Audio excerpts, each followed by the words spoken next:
Xalqimizda shol deydi, ya'ni o'sha bolada doimiy lanjlik, letargiya, deyarli doimiy uxlab yotgan bo'ladi. Chaqaloqda o'zi ko'p uxlagani uchun buni farqlash qiyin, lekin doim o'sha lanj bo'lib uxlab yotgan chaqaloq bo'lsa, bunga befarq bo'lmaslik kerak, e'tiborli bo'lish kerak.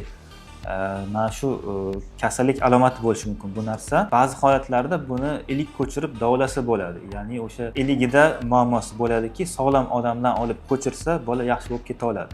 Lekin buni vaqtida aniqlab tashxis qo'yish kerak va agarda o'sha genetik kasallik bo'lsa, sababi genda bo'lsa, bu qanaqadir dori berib davolab bo'lmaydi. Buni faqatgina to'g'rilash yo'li o'sha sog'lom odamdan ilik olib ko'chirish bo'ladi.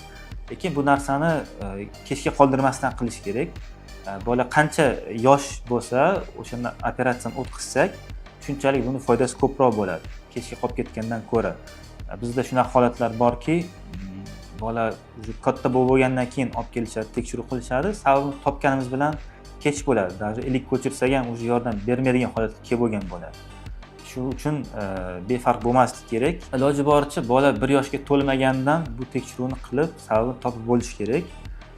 Eng kechi 5 yoshdan keyin уже ilik ko'chirib bo'lmaydi.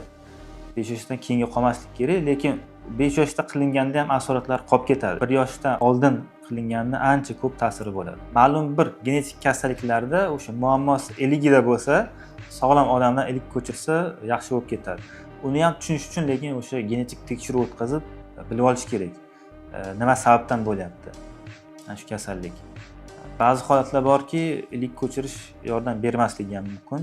Buni biz tekshirmasdan turib bila olmaymiz.